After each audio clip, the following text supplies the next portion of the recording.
I am the Tofu Golem. Please enjoy the video.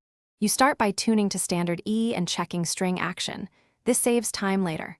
Next, form the D, A, B, M, and G chord shapes slowly so your fingers know the landing zones. Practice moving between D and A for 1 minute straight. Feel the muscle memory. Once done, count the beat out loud and tap your foot to lock groove.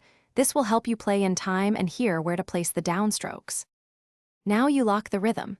Use a down, down, up, down, up pattern at about 90 to 110 BPM so the groove sits relaxed.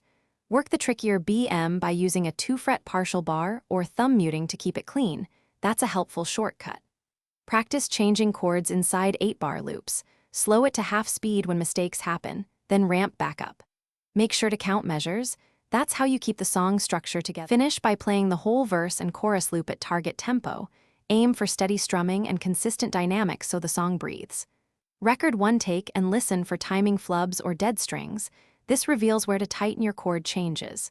If you hear buzzing or muted notes, check string action, saddle height, and consider a lighter or heavier string gauge. Try 0-11 if fretting is hard. If problems persist, slow the passage and isolate the offending chord until it's clean.